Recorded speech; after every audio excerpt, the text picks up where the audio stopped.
Ladies and gentlemen, friends and colleagues at the international community, our development partners, diplomats. Neighboring states' overreaching encroachment in our independent land and border.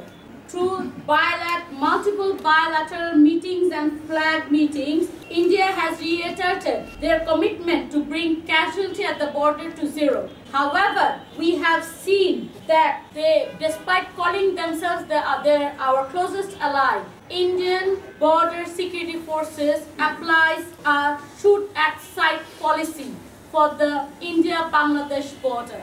Not only a citizen, he is a member of the border guard. And this is not the first one in this year or even the last year or even decades. We have seen persistent killing of our citizens at the border. There have been many requests for the Indians and the Indian administration to abide by the international law and the conventions of the cross-border security. There must be no arms carried between the 10 to 30 kilometers from both sides of the border. It is imperative that we as a nation stand with dignity and raise our voice that what's going on at the border, we say no loud and clear.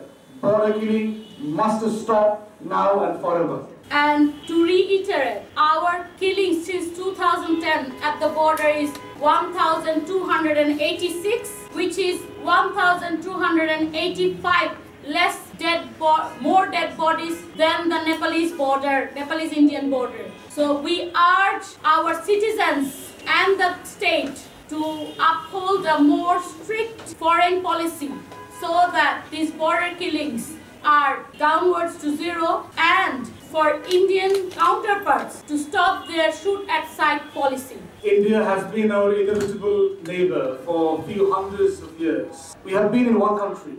It is saddened that for some reason one of the crucial issues that we are facing between our bilateral relationship is our border security forces and endless killings by them. There are a number of other issues. Water is one of them, but for today our focus is recent killing of a BGB, the Bangladesh Border Guard member, at the Joshua border on Bangladesh side with the India.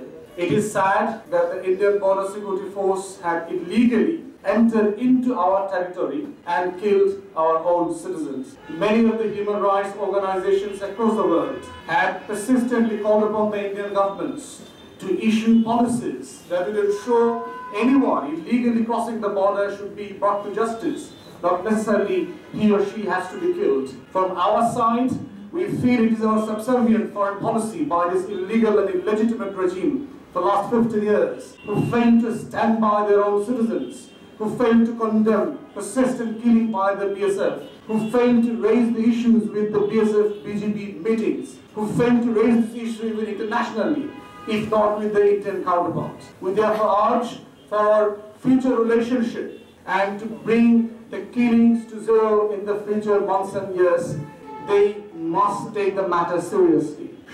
Sight and shoot policy must be stopped. 1,286 deaths since 2010. That is 2 years after this government has taken their chair. We are deeply saddened and angered by our state's inaction.